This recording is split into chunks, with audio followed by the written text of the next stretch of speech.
Boa noite a todos. Graça e paz. Eu estou aqui também com a minha esposa. Cadê ela? Muito bem, linda, maravilhosa. Mulher que Deus me deu, que me acompanha em toda a jornada que eu faço por todo lugar do Brasil. E se Deus quiser também fora do Brasil, porque ela está doida para ir para fora. Queridos, é um prazer estar aqui com vocês e compartilhar a palavra. Infelizmente, os nossos 50 adolescentes que nos acompanhavam, eles tiveram que ir embora. Então, fiquei aqui sozinho com a minha esposa, mas eu queria desde já agradecer à igreja pelo apoio, ao conselho da igreja, por ter apoiado esse projeto. Também agradeço ao Nivaldo, que foi o nosso braço direito em todo o trabalho. E dizer que Araraquara foi uma experiência fantástica para nós. Nós estamos voltando para São Paulo impactados por aquilo que Deus nos usou no asilo, no nosso ninho. Deus fez coisas fantásticas. Se você quer saber, pergunte para um dos jovens daqui que esteve lá conosco, o que é que Deus fez neste fim de semana. E eu gostaria de continuar pedindo para que a graça de Deus seja abundante na nossa vida, e gostaria de expor para vocês o texto que está em Ezequiel, capítulo 37. Gostaria que vocês fossem lá comigo.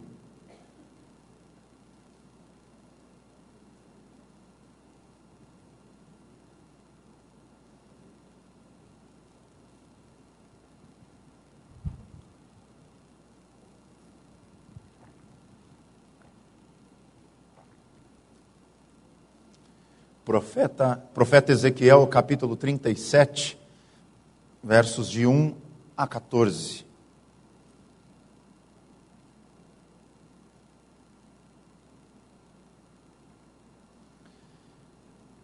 A minha versão diz assim: veio sobre mim a mão do Senhor, ele me levou pelo Espírito do Senhor e me deixou no meio de um vale que estava cheio de ossos, e me fez andar ao redor deles. Eram muito numerosos na superfície do vale e estavam sequíssimos.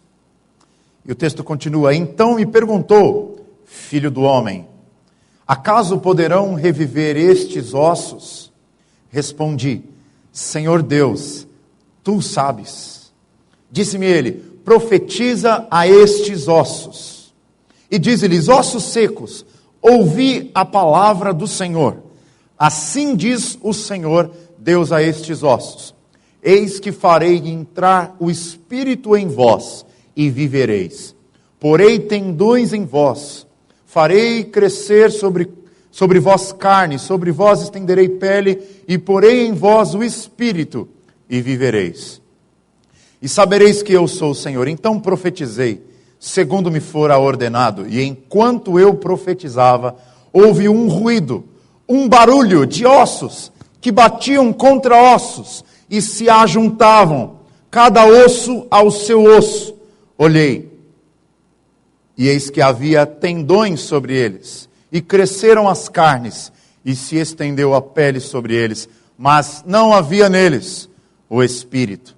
Então ele me disse, profetiza ao Espírito, profetiza ao Filho do Homem, e diz-lhe, assim diz o Senhor Deus, vem dos quatro ventos, ó Espírito, e assopra sobre estes mortos, para que vivam. Profetizei como ele me ordenara, e o Espírito entrou neles, e viveram, e se puseram em pé, um exército sobremodo numeroso. Então me disse, filho do homem, estes ossos são toda a casa de Israel. Eis que dizem, os nossos ossos se secaram e pereceu a nossa esperança.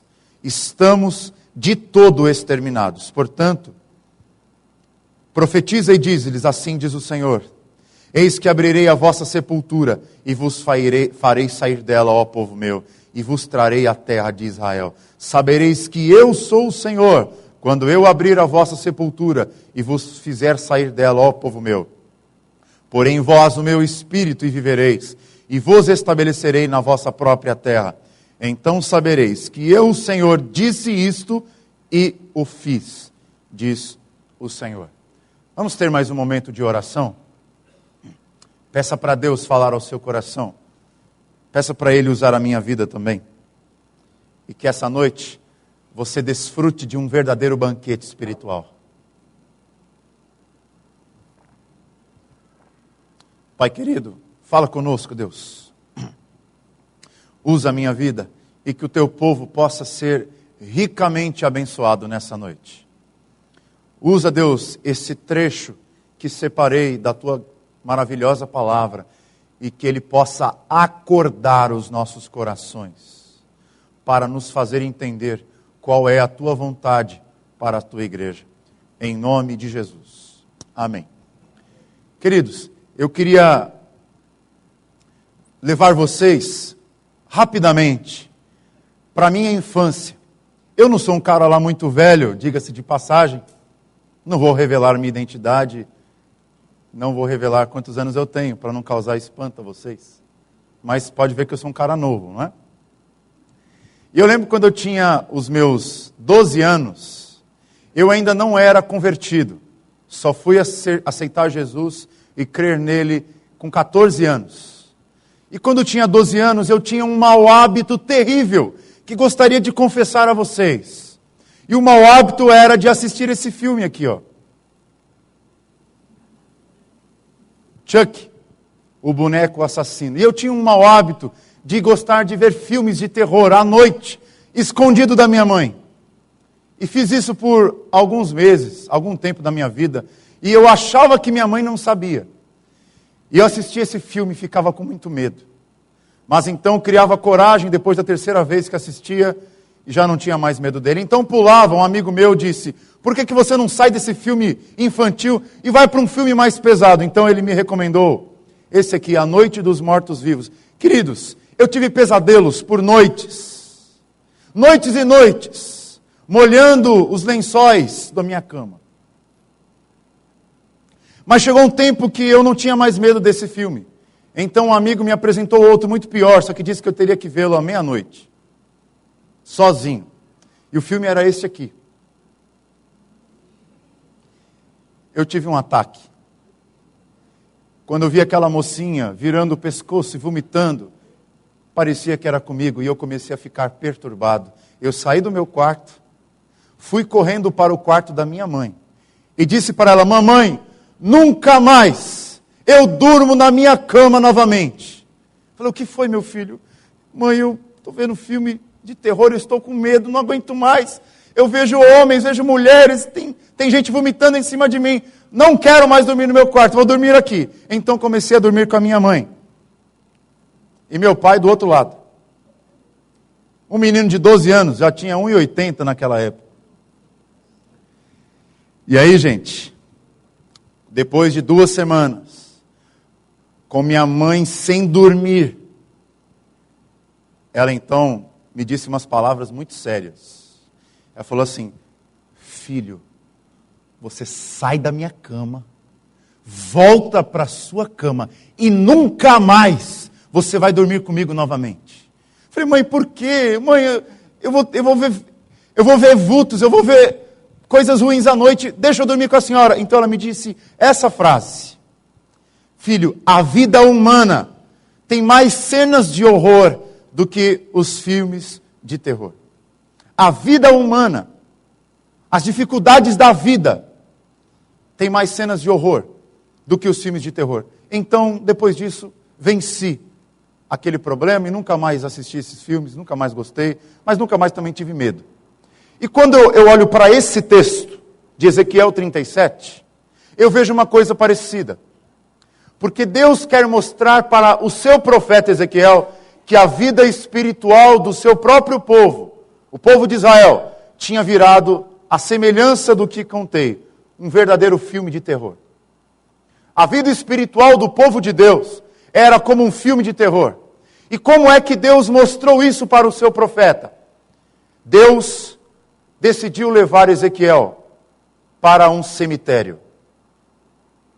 Provavelmente você já entrou no cemitério, mas talvez nunca tenha entrado neste cemitério que Ezequiel entrou. Era um cemitério com tumbas abertas e ossos espalhados por toda parte. Então Deus segurou nas mãos de Ezequiel e disse, filho do homem, percorra este vale. Então Ezequiel começou a andar pelo vale. E o que ele via ali? Crânios abertos, fêmures quebrados, clavículas, fíbulas. E ele pisava nesses ossos, e os ossos estavam tão secos, que eles simplesmente iam se desfazendo à medida que ele andava. Então, Deus diz uma coisa para Ezequiel: filho do homem, acaso um dia esses ossos poderão retornar à vida? E qual foi a frase de Ezequiel? Senhor Deus, eu sou presbiteriano, só o Senhor sabe, não sei se eles podem voltar à vida. Se o Senhor quiser, sim. E eu queria dar uma pausa com vocês, para entendermos o que é essa metáfora dos ossos secos. Versículo 11 vai responder para nós. Vamos ler juntos o versículo 11? Bem alto. Não feche sua Bíblia, por favor. O que é que diz o verso 11? Vamos ler? 1, 2, 3.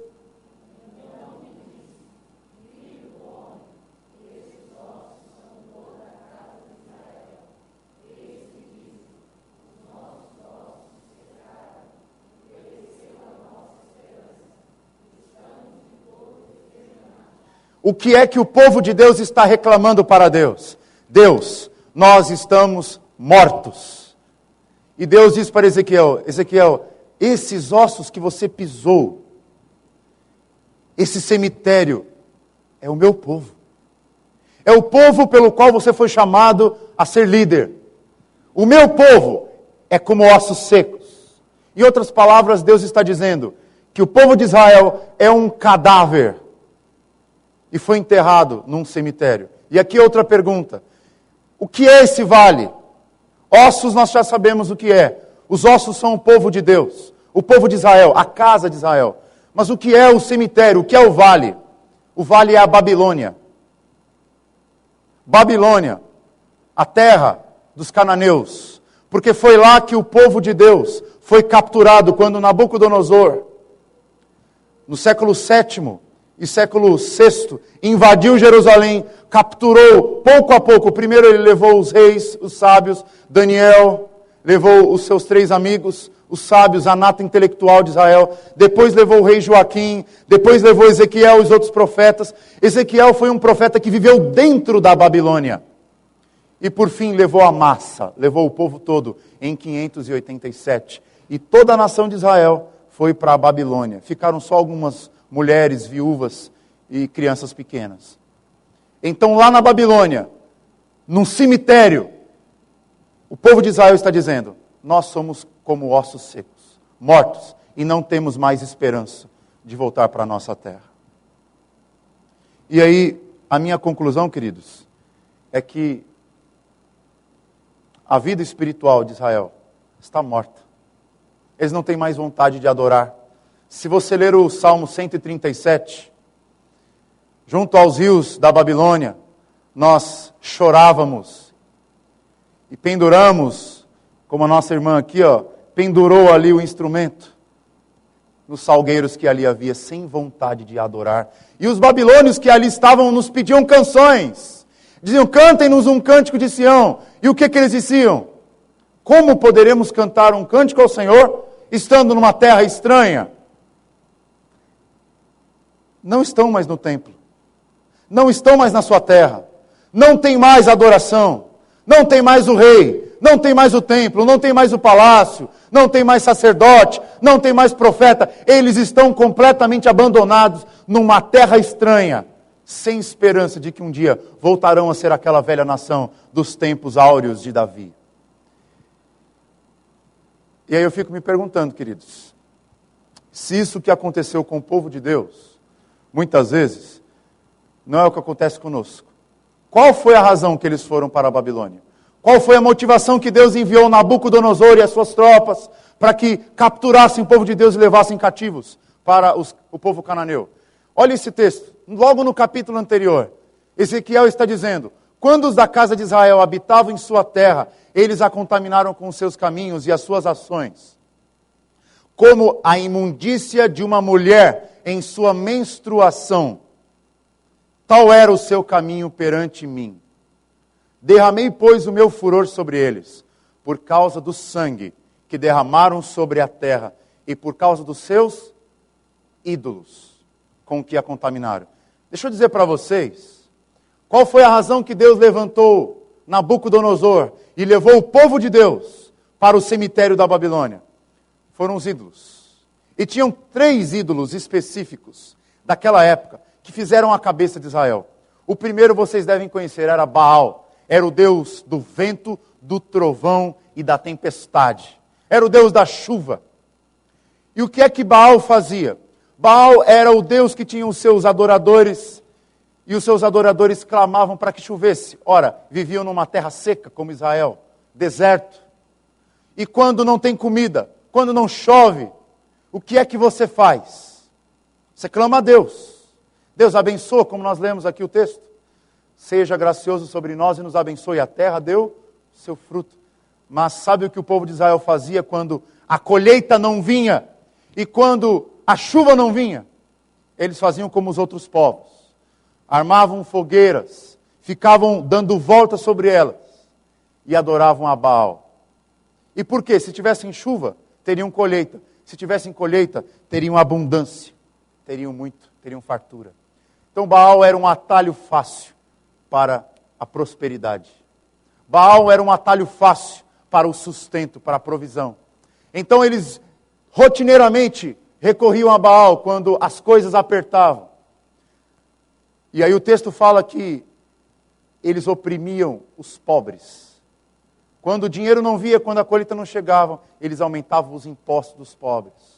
E derramavam sangue de gente inocente. Quantos reis ímpios tiveram na casa de Israel? Manassés, por exemplo, edificou vários altares a Baal. Ele explorou a classe trabalhadora.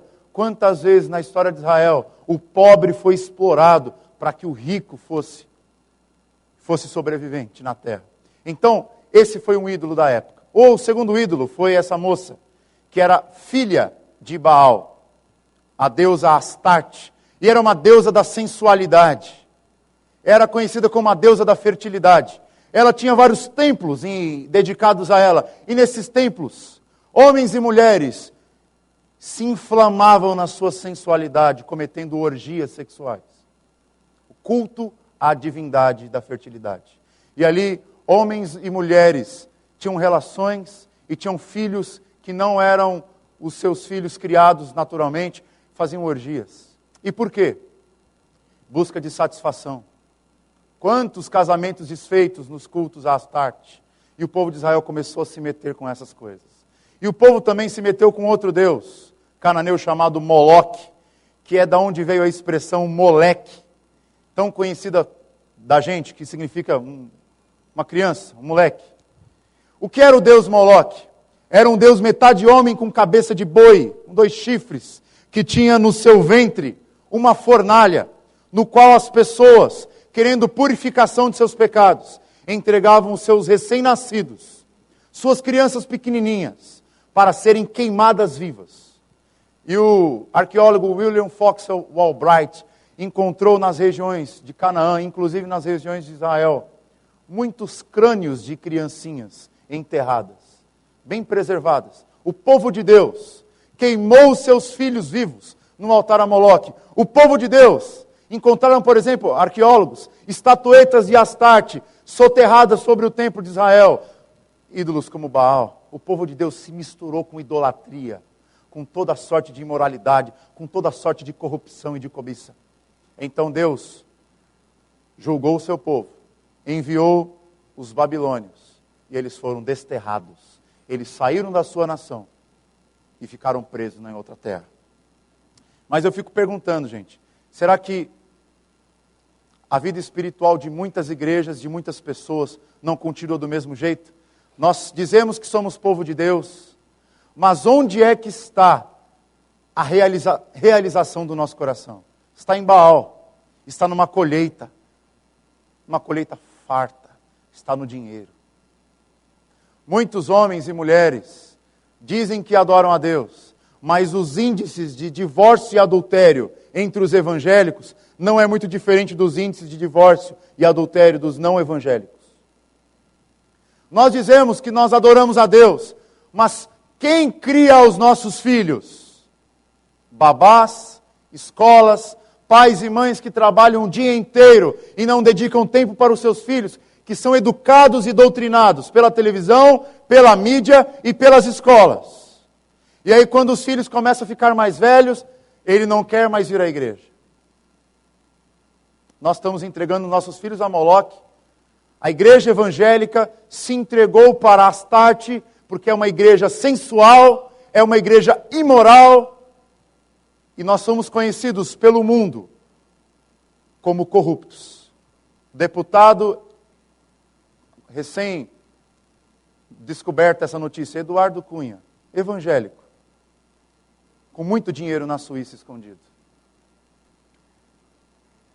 Fizeram uma pesquisa lá no site da Globo.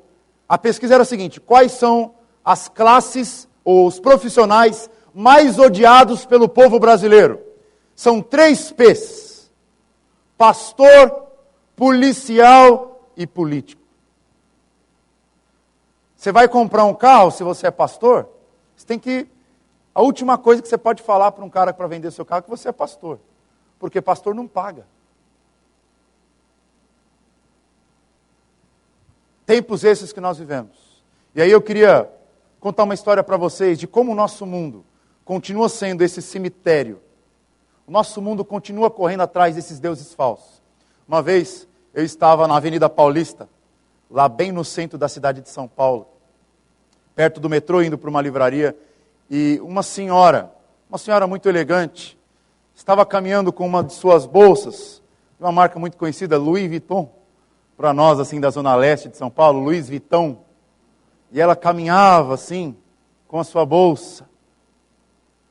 Então um rapaz, com um boné com aba reta, magrinho, com uma camiseta abotoada até a ponta assim, com uma cara de corintiano, ele se agachou lentamente, colocou as suas mãos na bolsa Louis Vuitton daquela mulher e disse uma frase. A frase foi a seguinte: senhora, é a bolsa ou a vida? Na minha frente. Sabe o que ela respondeu? Pode escolher. As duas estão vazias. O nosso mundo é um cemitério de pessoas mortas, sabia? Você anda pelas ruas, você vê pessoas enfeitadas, bonitas. Você vê pessoas, executivos, de terno e gravata, indo para as suas empresas todos os dias. Bonitos por fora, mas só Deus sabe o quanto o nosso mundo é feito de pessoas vazias, com coração sem nada. Nós sabemos o quanto o nosso mundo é recheado de pessoas vazias. Olhe, por exemplo, a televisão. 90% da televisão é só inutilidade. Olhe, por exemplo, o seu Facebook. Vai girando a sua timeline. Quanta porcaria você tem ali. E às vezes, pegue o celular de um jovem, de um adolescente, e coloque no aplicativo WhatsApp. E vá rolando as conversas. Ou pegue um adulto também. Não é só adolescente que faz bobagem não, viu? Vou defender aqui a classe que eu trabalho. Gente, muitos grupos têm sido formados nesses WhatsApps aí da vida, e eu vejo quantas conversas infrutíferas, quanta perca de tempo. Nosso mundo é formado de pessoas vazias, pessoas dadas ao materialismo, pessoas que vivem para ganhar dinheiro. Infelizmente, há pouco tempo atrás, eu ouvi falar de um colega de ministério que abriu mão do pastorado por um salário melhor. Quantas vezes eu ouço histórias de amigos que falam assim: pastor, o que eu faço? Tenho um emprego melhor. Ah, o que é um emprego melhor? Eu vou ganhar 2 vezes mais do que eu ganho. Ok, quantas horas por dia você vai trabalhar? Eu vou trabalhar praticamente 24 horas. Opa, você é casado? Você tem filhos? O que vale mais a pena e o que glorifica mais a Deus? Um salário mais gordo no bolso ou uma família que ama o Senhor?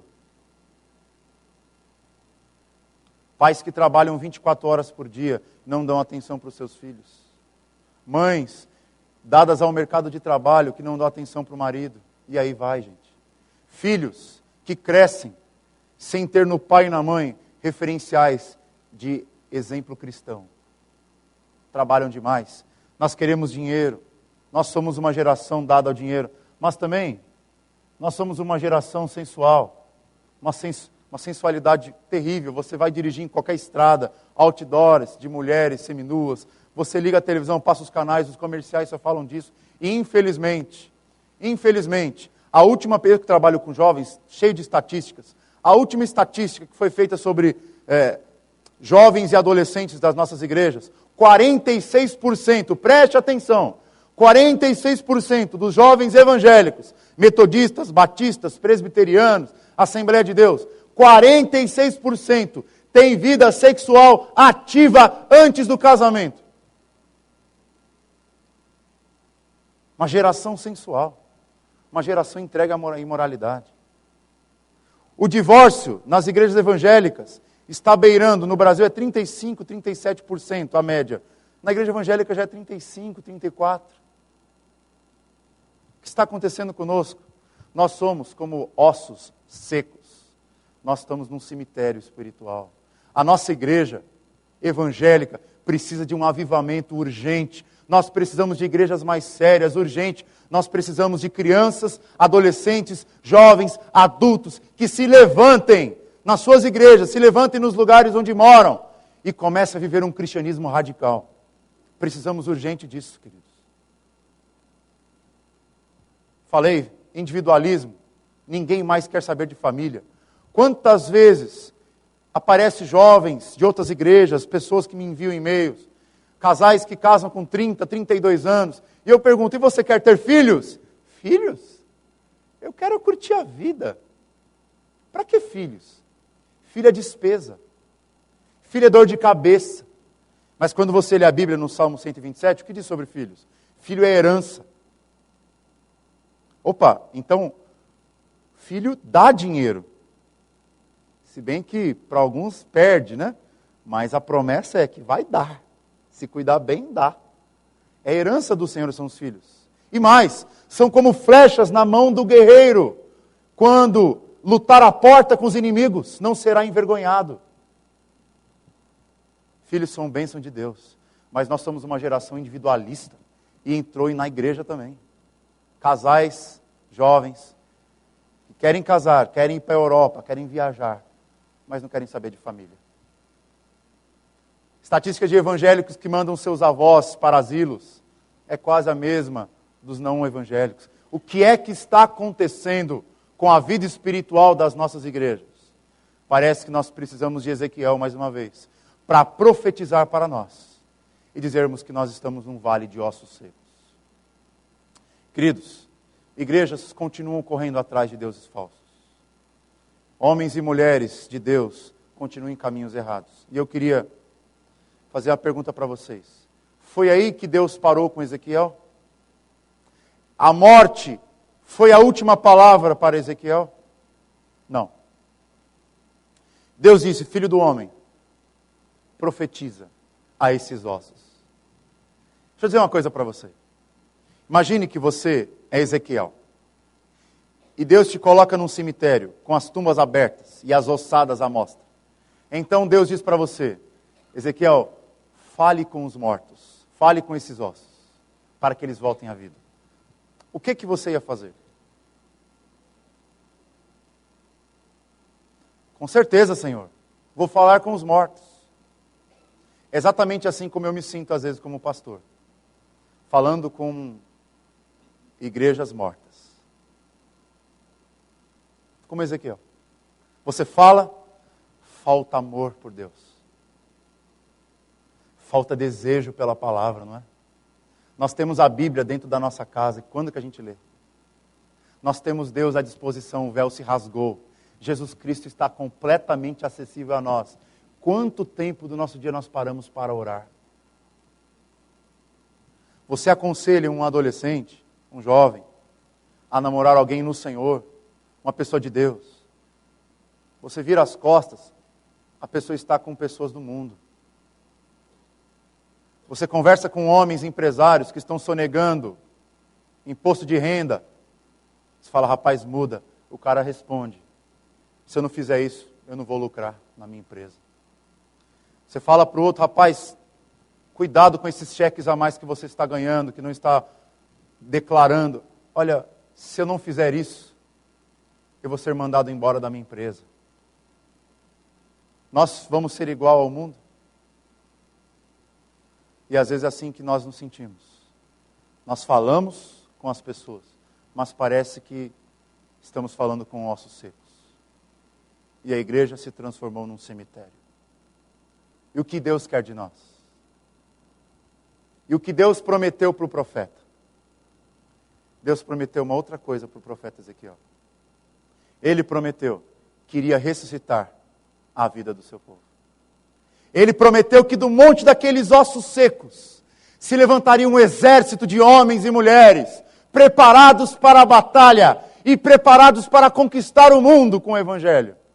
Então Ezequiel começa a andar no meio daqueles vales, daqueles ossos secos. Então Deus diz, profetiza ao filho do homem, profetiza Ezequiel. E ele começa a dizer, ossos secos, ouçam a voz do Senhor. Então, osso começa a se juntar com osso. Joelho com fêmur.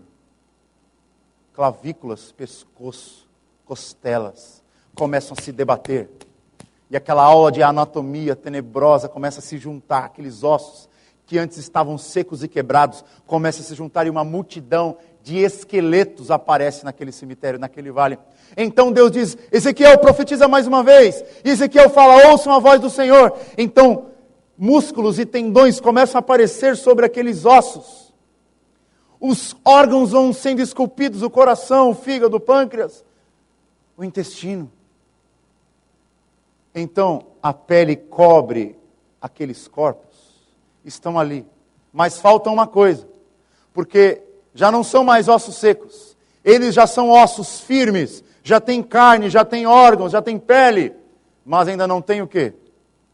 O Espírito. Então Deus fala mais uma vez, profetiza, filho do homem, e ele diz, venham dos 4 ventos da terra e soprem sobre eles, e um vendaval sai do leste, do oeste, do norte e do sul, e começa a soprar sobre aqueles corpos. Então, Ezequiel vê uma cena extraordinária. Um exército de homens e de mulheres se levanta, prontos para a batalha. Que profecia é essa? É a profecia que Deus iria restaurar o seu povo.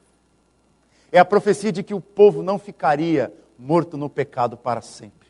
É a profecia de que um dia a igreja iria ouvir a voz de Deus. Israel iria ouvir a voz de Deus e seria restaurado, se arrependeria dos seus pecados e se encontraria com o seu Deus mais uma vez. Olha que coisa fantástica. Deus cumpriu essa promessa. E no ano 527, se eu não me engano, o rei Ciro se levanta sobre o império babilônico. Então, ele derrota os babilônios. E o primeiro decreto do rei Ciro foi o seguinte: povo de Deus, povo de Jerusalém, podem voltar para a sua terra, podem reconstruir sua nação, podem reconstruir o templo. Então, depois daquele decreto, os israelitas vão voltando para a sua terra. Coisa que o profeta Jeremias já tinha profetizado. O exílio duraria 70 anos. E eles estão voltando para a sua terra. Quando eles chegam na sua terra, pobreza, miséria. Mas Deus começa a cobrir aqueles ossos secos de carne. Deus coloca um homem chamado Neemias para reconstruir as muralhas, a segurança da nação. As muralhas serviam para proteção contra as outras nações. Então Deus levanta mais um homem, Esdras. E Esdras restaura toda a religião de Israel. O povo volta a ter fervor, o povo volta a ter ânimo, volta a buscar a Deus. E eles voltam a buscar a palavra de Deus, que estava perdida nos escombros do templo. E eles ficaram da madrugada, do início do dia, até o final da tarde, lendo e chorando diante das palavras de Esdras, lendo a palavra de Deus. Então Deus levanta mais um homem, Zorobabel, para organizar politicamente a nação, e está aí a nação. Muralhas construídas. Religião construída, a palavra de Deus descoberta. Está tudo pronto, Zorobabel no comando. O templo Então Deus usa os homens de Israel para reconstruir o templo, e o templo foi construído. Voltaram a fazer sacrifícios, voltaram à vida ativa de Israel. Pergunta, gente, os ossos secos saíram do cemitério, voltaram para Israel, eles estão com carne, estão com músculos, estão com templo, estão com política, estão com tudo bom. O que é que falta? O que é que falta? O Espírito Santo. Mas o Espírito Santo não chegou com Ezequiel, o Espírito Santo não chegou com Zorobabel, com Esdras, com Neemias. Deus usou outro homem para derramar o seu Espírito. E eu queria, antes de dizer quem é esse homem, eu queria enfatizar aqui uma coisa. Como é que foi que o povo de Deus ressuscitou dos mortos? Como é que foi? Com a pregação de Ezequiel. Como é que a igreja brasileira pode voltar à sua vitalidade com Deus? Quando nós começarmos a ser apaixonados pela palavra e pela pregação do Evangelho. Quando nós começarmos a acreditar que quando você abre a sua boca para falar de Jesus, os mortos ressuscitam. Quando você abre a boca e diz, Jesus é Salvador, até aqueles mortos, aqueles ossos secos, mais frágeis, podem voltar à vida. É a pregação. E teve um homem que saiu pregando o Evangelho no tempo do primeiro século, Jesus.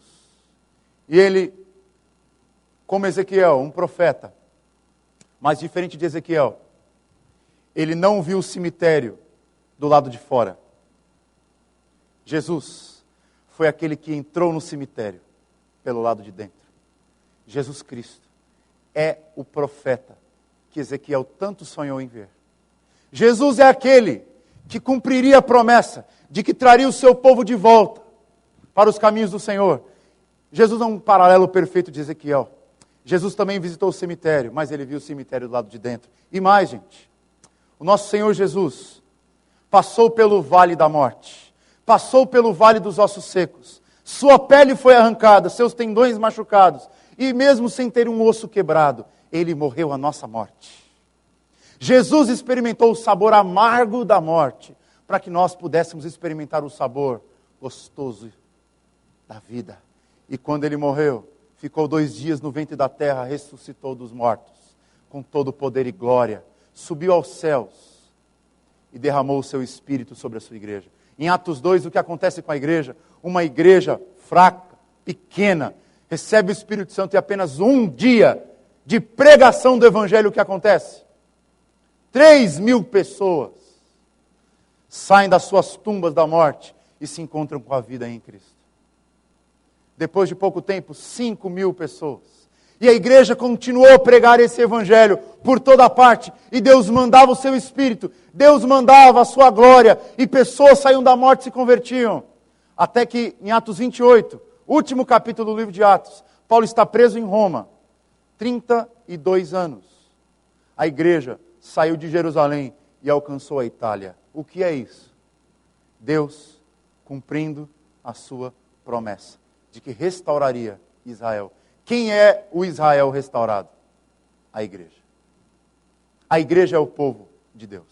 A igreja é o povo cheio do Espírito Santo. A igreja é o povo que por onde vai, que por onde prega, os mortos saem levantando das tumbas e ouvindo a palavra e sendo curados. E é por isso que você está aqui no Brasil hoje, na cidade de Araraquara, porque um homem saiu dos Estados Unidos e veio para cá e começou a pregar o Evangelho. E quando o Evangelho é pregado, como dizia Lutero, você quer ver o Evangelho transformando vidas?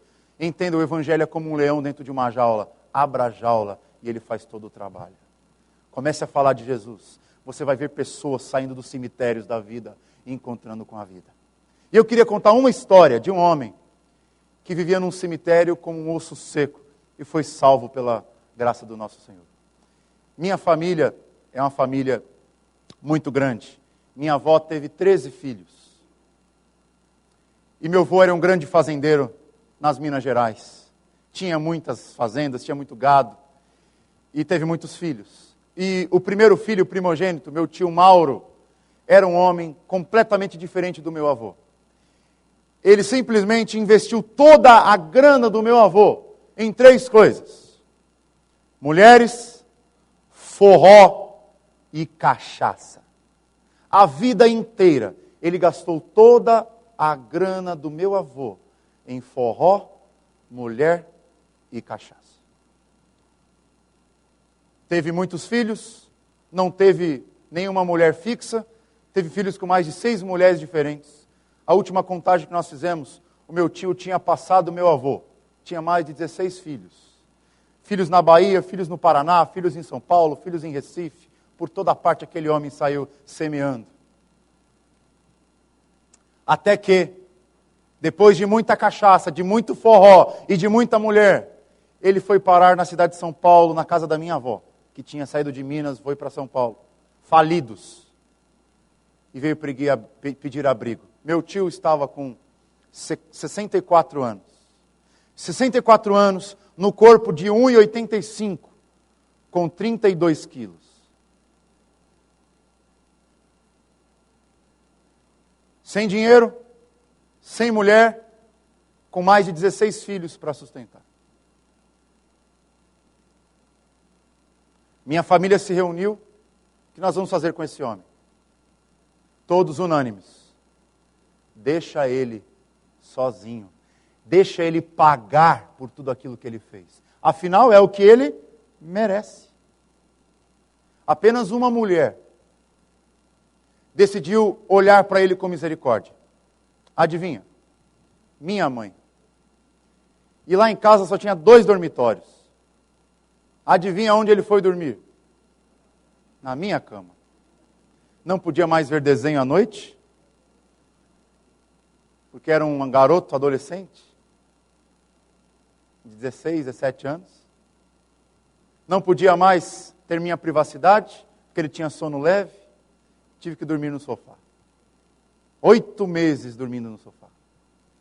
Então minha mãe teve uma ideia. Filho, vamos levá-lo no hospital para ver o que ele tem. 32 quilos, 1,85, gente, tem alguma coisa errada.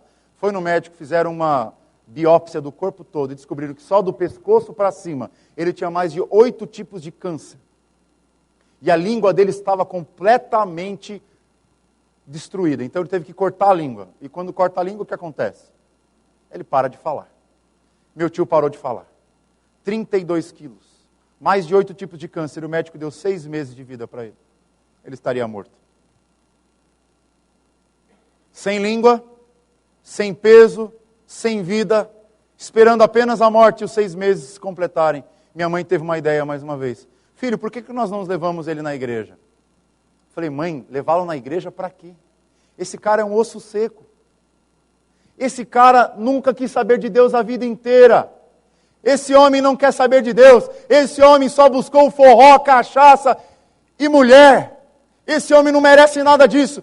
Mas minha mãe dizia, mas filho, Deus nos dá muito mais do que merecemos, porque Deus é o Deus da graça.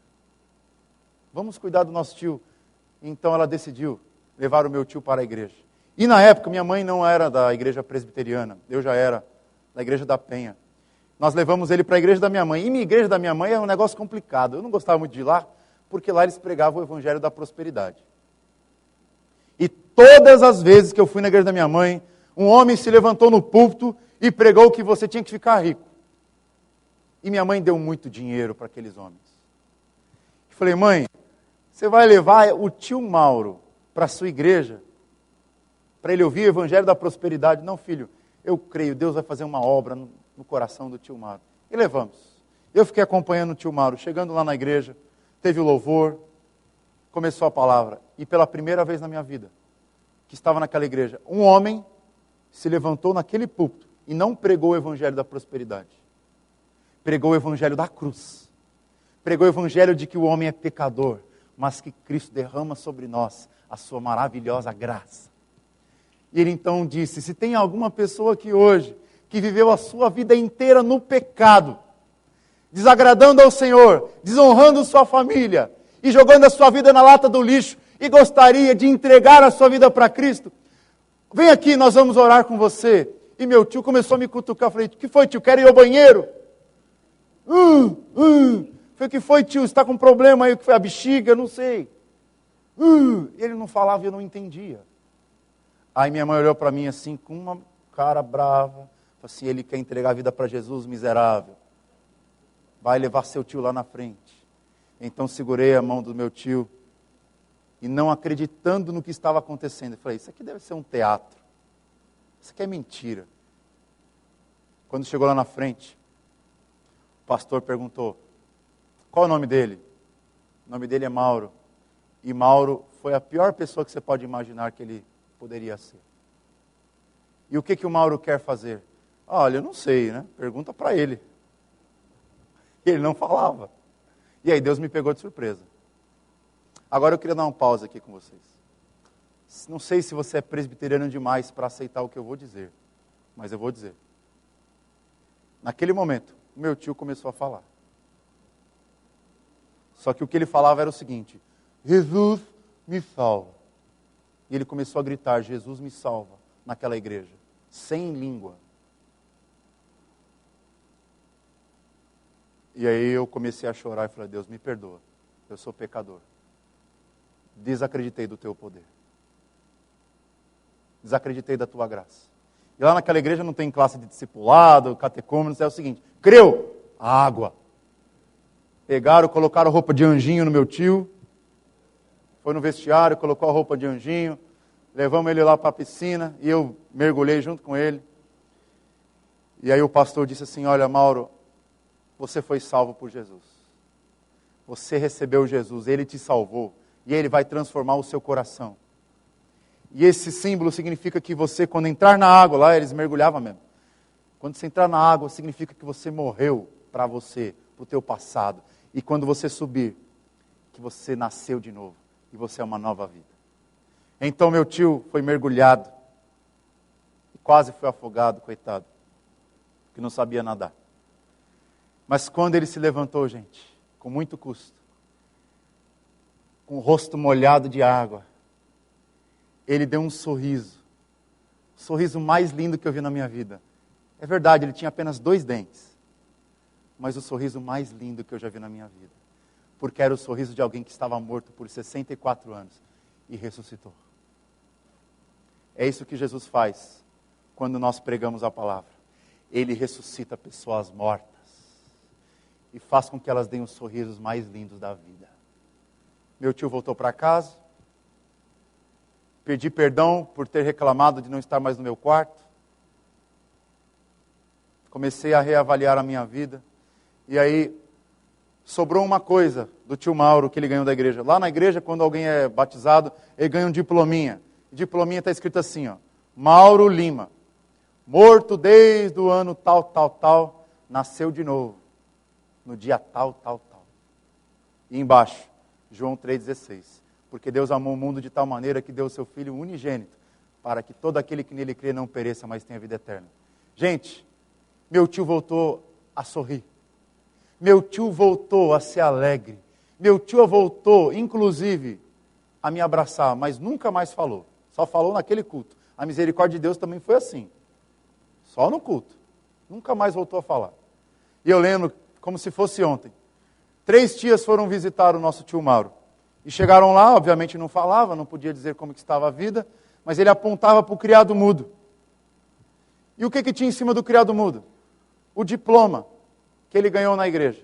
Então as minhas tias pegavam aquele diplominha que estava no criado mudo e liam, Mauro Lima, morto, mas nasceu de novo. E 3 tias minhas se converteram com o testemunho daquele homem. 3 tias. Para encurtar a história, deu 1 semana, meu tio morreu. Ele experimentou 1 semana de salvação com Cristo. E nessa 1 semana ele levou 3 tias para Cristo. E você? Tem língua, não tem? Ele não tinha. Tem um testemunho fantástico, não tem? Talvez nunca tenha colocado um gole de álcool na boca.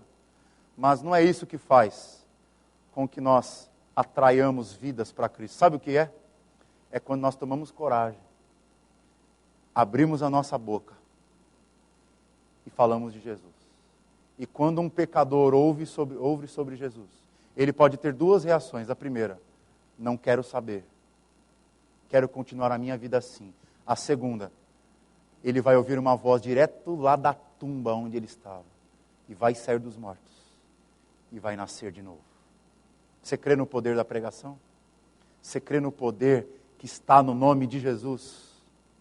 Então comece a crer, meu irmão, que Deus ressuscita mortos através da pregação do Evangelho. Esse é o nosso Jesus. Ezequiel viu a ressurreição dos mortos, mas Jesus é a ressurreição e a vida. E Ele abriu os portões do cemitério, e Ele tem as chaves da morte. E porque Ele vive, você também pode viver. E porque Ele vive, outros podem ouvir e viver. Queridos, pessoas mortas, Deus quer usar você para ressuscitar. Ele vai usar as suas palavras, vai usar a sua vida. E eu queria concluir essa mensagem desafiando você que veio aqui nessa noite. Você vai orar por uma pessoa morta espiritualmente, que você conhece. Pode ser da sua família, pode ser da sua rede de amigos, pode ser um amigo seu da sua escola, pode ser alguém que você conheceu na faculdade, pode ser um amigo distante. O que eu queria é que você não saísse dessa noite aqui sem um chamado para ir para a sua segunda-feira, terça-feira, quarta-feira, quinta-feira, sexta-feira, sábado e para todos os dias da sua vida. Que você não saia aqui hoje sem crer no poder de Jesus. E que através de Jesus você pode abrir cemitérios e fazer com que pessoas voltem à vida. Você crê nisso? Você crê que Deus está te chamando para falar com pessoas mortas e que elas podem levantar dos seus cemitérios? Deus vai fazer isso. Deus faz tanto isso, gente, na história. E muitas vezes nós paramos de acreditar. A gente para de crer que os nossos filhos vão ser salvos. Nós paramos de crer que a nossa família pode ser uma família salva. Nós paramos de crer que os nossos amigos podem acreditar no Evangelho. Nós paramos de crer, e por quê? Porque paramos de crer no Evangelho de Jesus, que é o poder de Deus para a salvação de todo aquele que crê. Então, querido, abra sua boca. Creia no que você crê. Creia no que você crê. Você crê em Jesus? Então creia mesmo. Creia que Jesus tem a espada nas suas mãos. E quando você abre a sua boca, Ele divide corações. Ele transforma vidas. Ele acaba e Ele vence a morte. Queria chamar você para orar. Se você tem uma pessoa e gostaria que ela se convertesse, que ela conhecesse Jesus, e você já ora por essa pessoa há um bom tempo, e pede de Deus essa bênção há muito tempo, e através dessa mensagem que eu preguei hoje, Deus tocou o seu coração de continuar insistindo com ela, ou com ele, eu queria convidar você a ficar de joelhos comigo. E nós vamos orar. Nós vamos clamar para que o Espírito Santo nos tome por completo, e que da nossa boca flua palavras que vão ressuscitar os mortos do nosso mundo. Se você tem alguém que gostaria que ouvisse a palavra da vida e saísse da morte, fique de joelhos. Eu queria orar com você.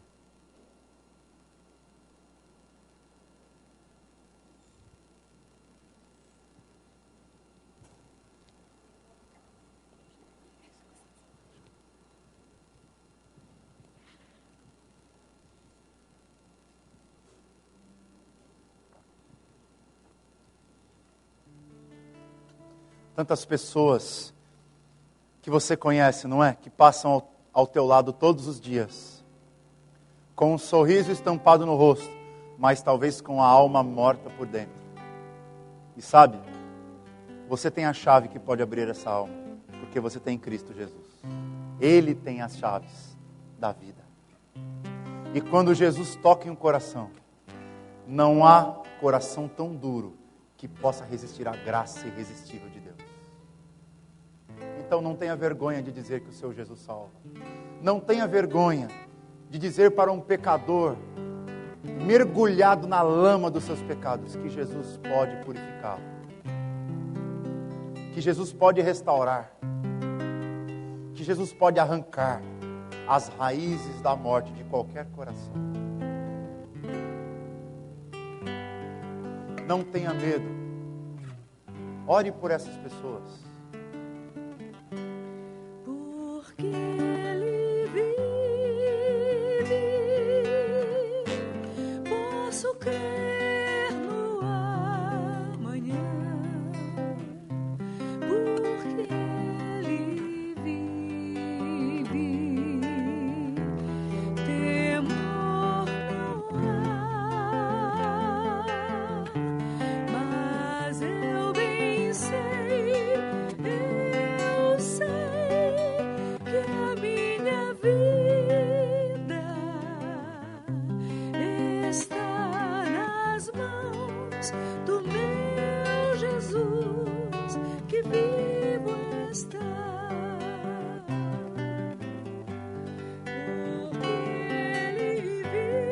Volte para casa sabendo isso, que porque Ele vive, posso crer, você pode crer no amanhã e outros também podem crer no amanhã melhor. O teu Jesus não está no cemitério, Ele está à direita do Deus Pai Todo-Poderoso, reinando sobre céu e terra e enviando a sua igreja por todos os lugares do mundo para dizer uma frase bem simples: Ele morreu e ressuscitou. Você também está morto nos seus pecados, mas por causa do sangue, você também pode voltar à vida. Você pode ver o sol raiar mais uma vez. Creia nisso. Pai, em nome de Jesus, eu oro por todos que estão aqui nessa noite. Que o Senhor possa derramar do Teu Espírito sabedoria. O Teu Espírito Santo envolva a nossa mente e nos liberte de toda vergonha. Porque se nós nos envergonharmos do Senhor aqui na terra, o Senhor se envergonha de nós no céu. Não permita que caiamos nesse pecado da rotina, de viver sem evangelizar e achar que está tudo bem, de acharmos que nós somos uma igreja pura na doutrina, mas que é morta na sua prática. Deus, livra-nos de sermos pessoas frias no contato com aqueles que não Te conhecem. Permita-nos, Senhor, que nós possamos olhar para todo pecador que entra nessa porta, nessa igreja, como um futuro missionário, como um futuro cooperador, como um futuro homem e mulher de Deus. Permita-nos, Senhor, olhar para as pessoas que moram ao nosso lado, nas nossas ruas, olharmos para ela com graça, não desistirmos das pessoas, porque nós não conhecemos os Teus planos, nós não sabemos quem são os Teus eleitos, mas o Senhor pode nos usar. Permite, Senhor, que nós saiamos por este mundo, saiamos para a nossa vizinhança, saiamos por toda parte dizendo: sem Cristo não há vida, sem Cristo você experimenta o melhor da vida. Deus, dá coragem para as crianças dessa igreja, para que desde pequeno sejam proclamadores, apaixonadas por Jesus. Que os adolescentes, os jovens, não sintam vergonha de serem zoados na escola, que eles entendam que caminhar com Jesus é a caminhada mais prazerosa do mundo. Que os jovens na faculdade possam entregar o seu cérebro para a glória do Senhor e serem os homens e mulheres mais pensantes do nosso tempo e levarem a atraírem outros jovens para Cristo. Que os adultos nas suas empresas, nas suas casas, com suas famílias, sejam homens inflamados pela graça de Jesus. Que Deus, os mais velhos, aqueles que já estão em casa, que estão aposentados, Deus, que o Senhor não pare de trabalhar no coração deles, pelo contrário, que eles invistam